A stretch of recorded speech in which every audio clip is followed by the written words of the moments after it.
Hi, physics. Mr. Janowski here. This is part 3 of the chapter 13 slides. So in the first two parts, we talked mostly about cosmology, which is the large-scale structure of the universe and the history of the universe and things like that. And we only talked a little bit about gravity. In this part, we're going to talk a lot more about gravity, which is the actual point of the chapter itself. So let's get started with that.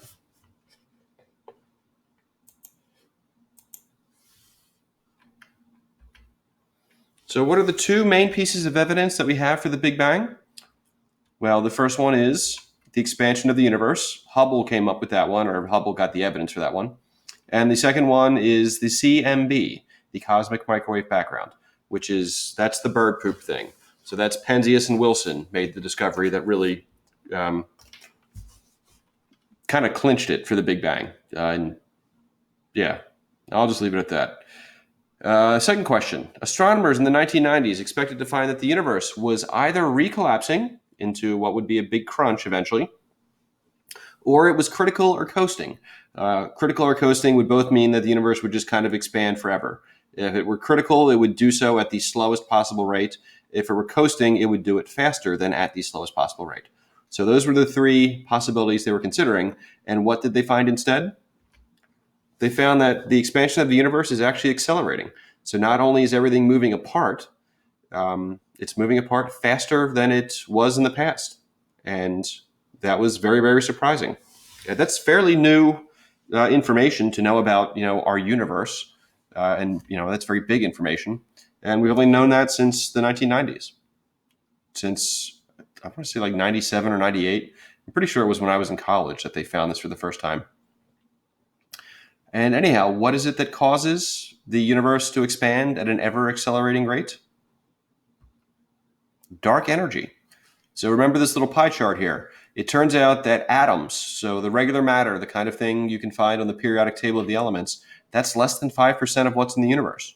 And 24% of what's in the universe is dark matter, which is what makes galaxies spin faster than we think they should, based on the number of stars we can see in them and other things.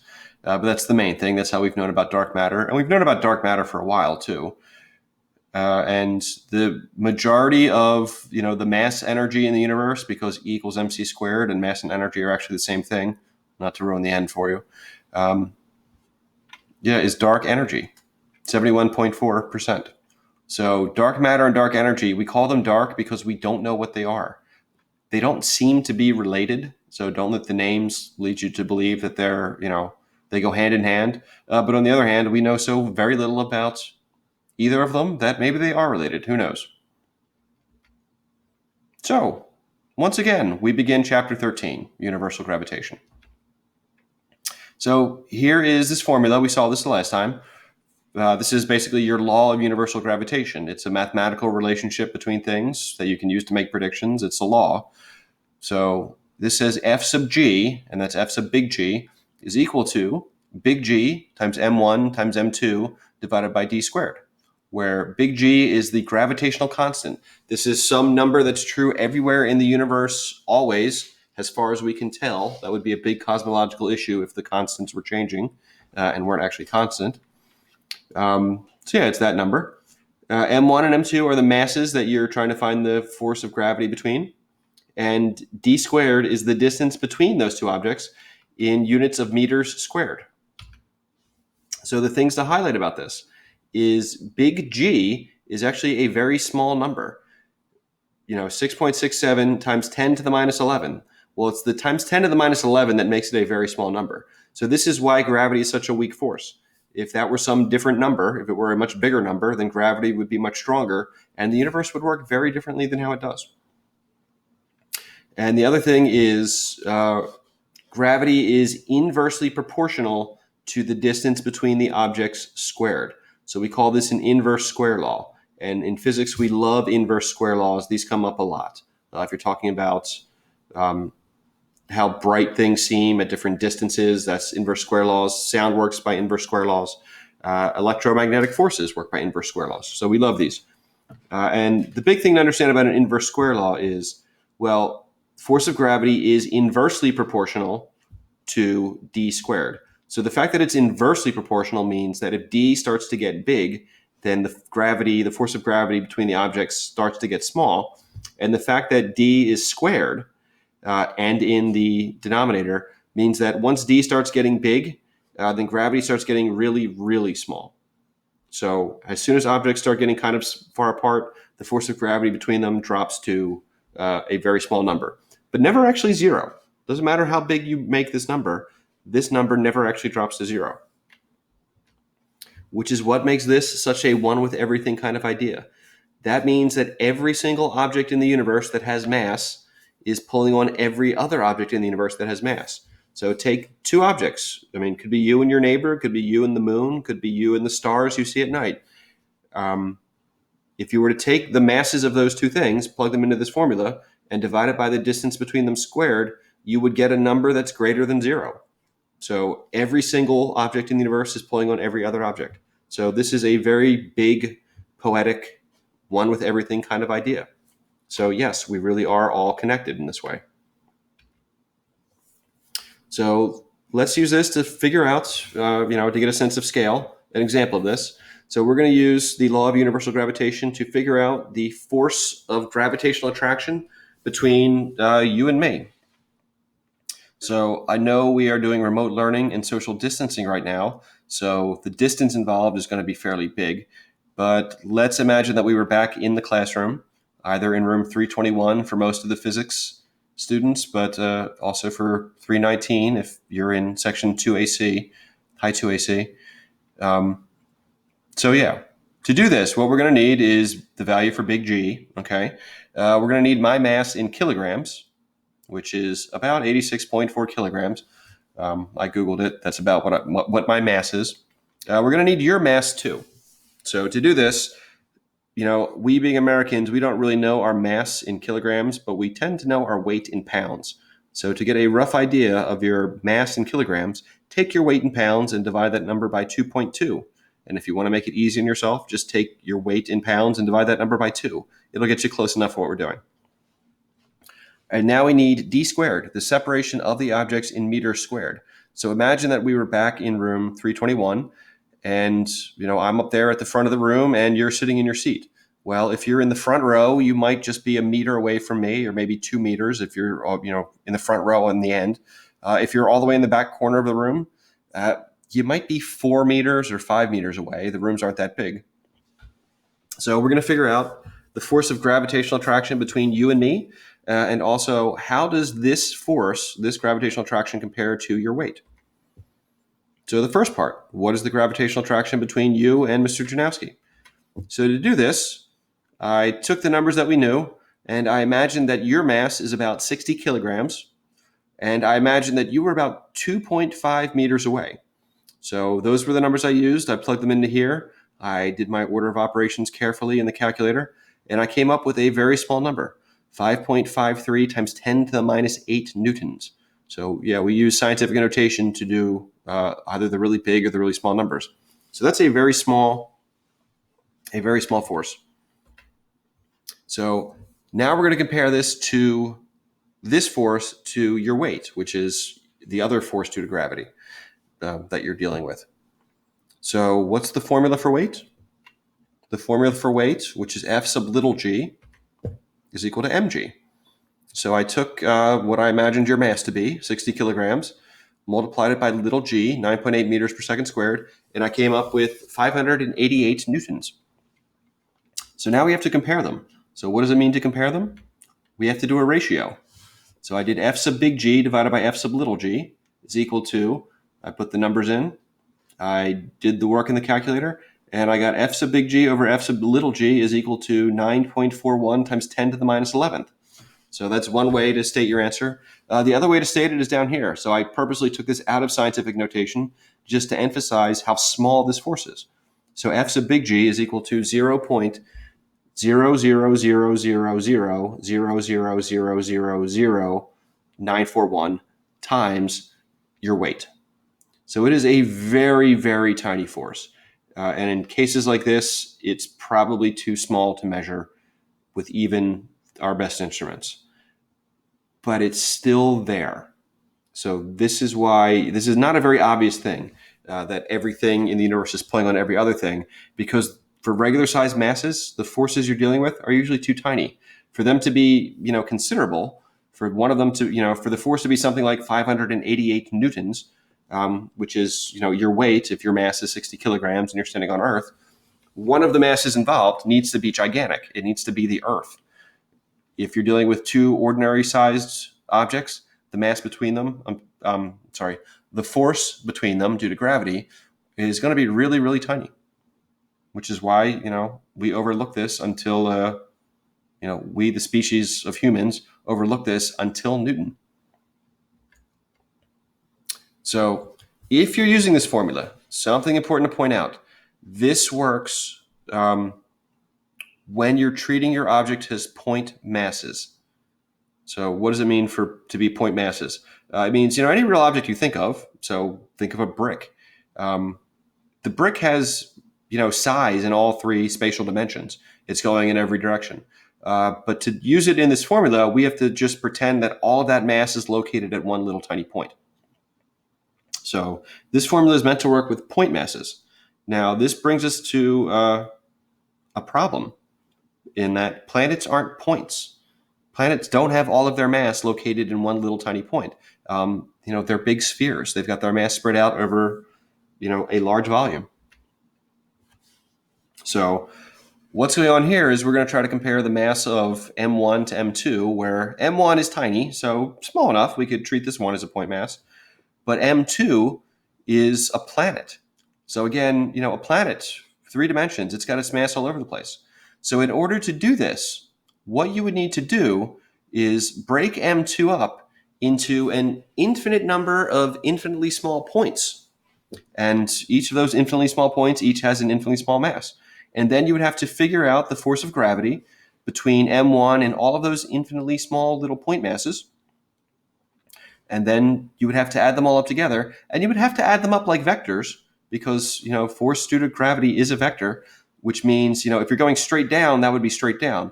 But if you want to, the force to this point is going down and to the left, and this one's going down and to the right. So not only would you have to do all this stuff, you would have to, do an infinite number of step zeros to find all of the components and then add all of the components up, tip to tail like vectors. So it would be a mess. So what kind of math is this that we're doing when you're chopping up something into an infinite number of small pieces and then calculating something and then adding an infinite number of small pieces back together? Some of you may be familiar with this kind of math, or you may be soon. It's calculus. This is integral calculus. So Isaac Newton, among his many accomplishments, actually invented calculus. He and Leibniz, that's a whole thing. Talk to Mr. Babbies about that. Newton, the English guy, and Gottfried Leibniz, the German guy, both claim to have simultaneously and independently have invented calculus. But I'm the physics guy, so I'm giving the credit to Newton. So anyhow, Newton invented calculus to solve this exact problem. And when he did it, he came up with a very surprising result, and one that I want you to know. It's that when you're calculating the gravitational attraction of a sphere, you can pretend that all of the mass of the sphere is concentrated right at the center.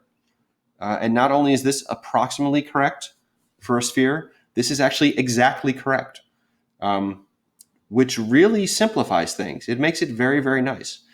So the big takeaway from this is when you're dealing with spheres, so when you're dealing with planets and moons and things like that, you treat all of the mass of the sphere as if it's at the center, and you measure your distances from the center of the sphere.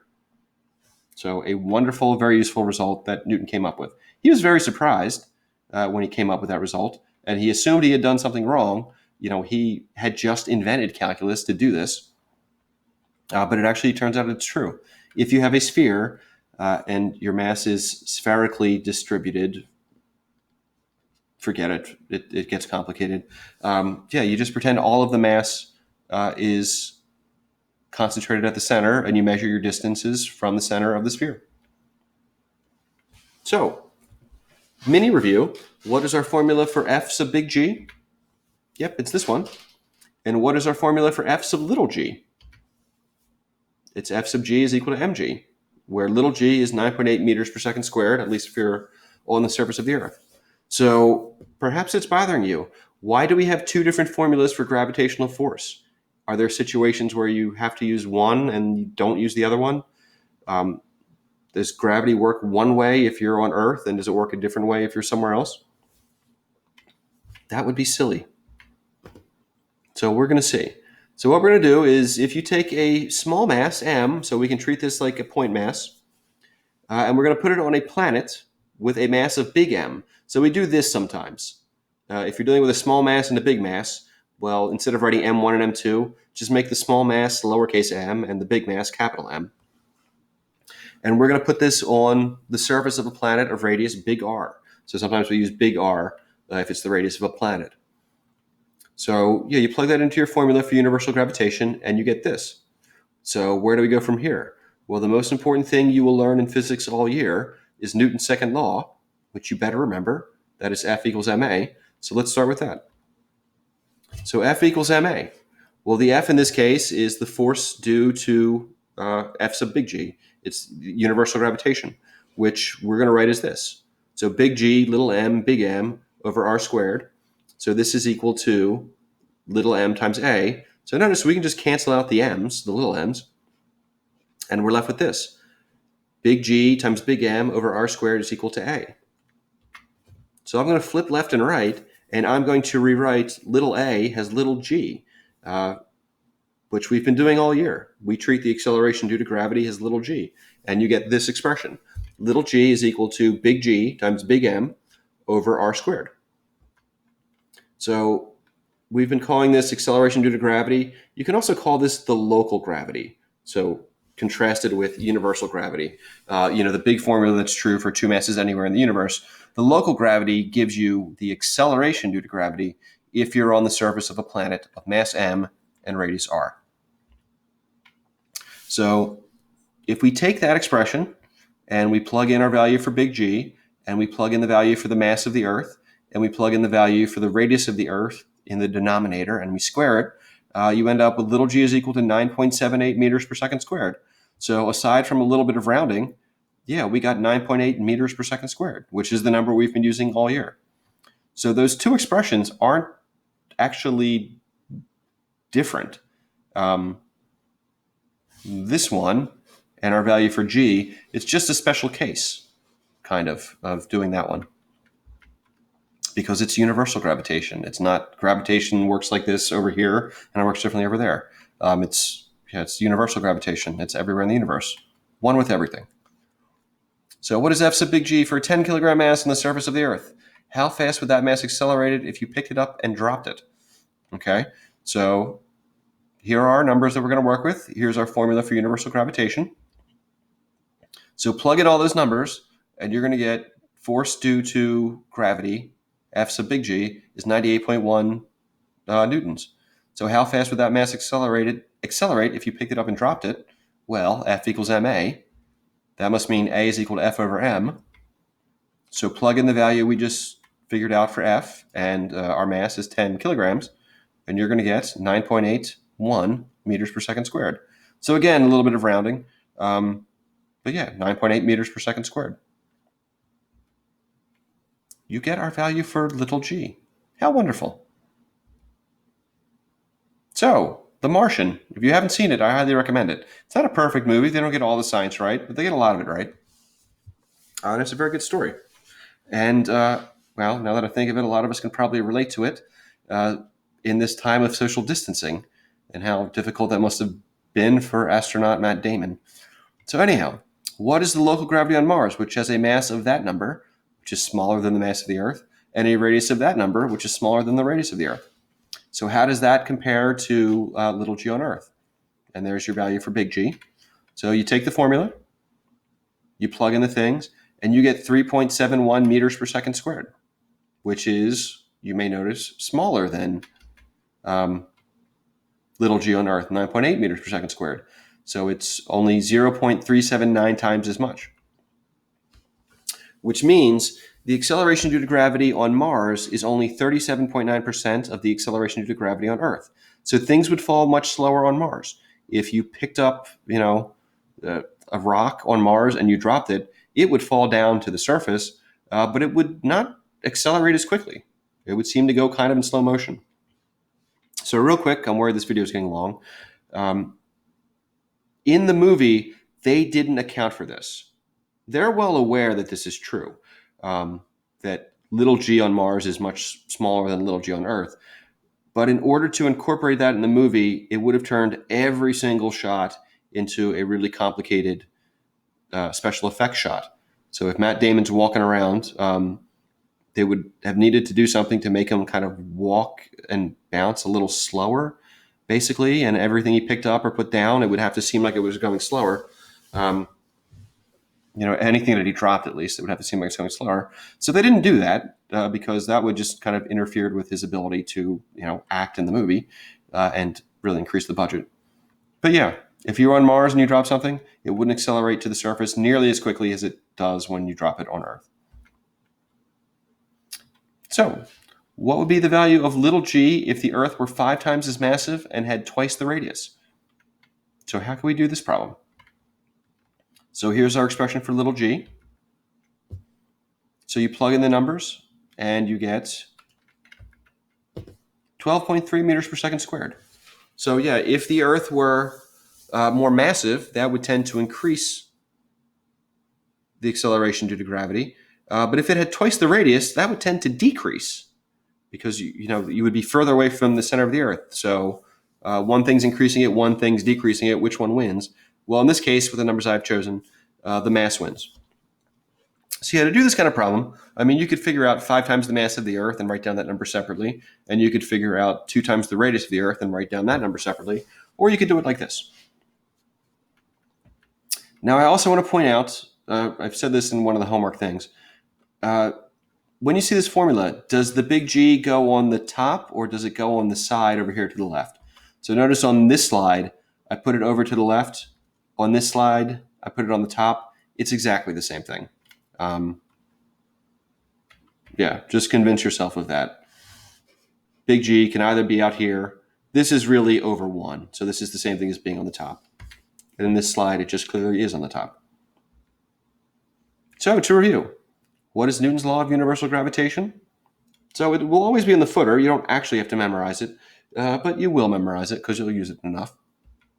F sub big G is equal to big G times m1 times m2 divided by the distance between them squared.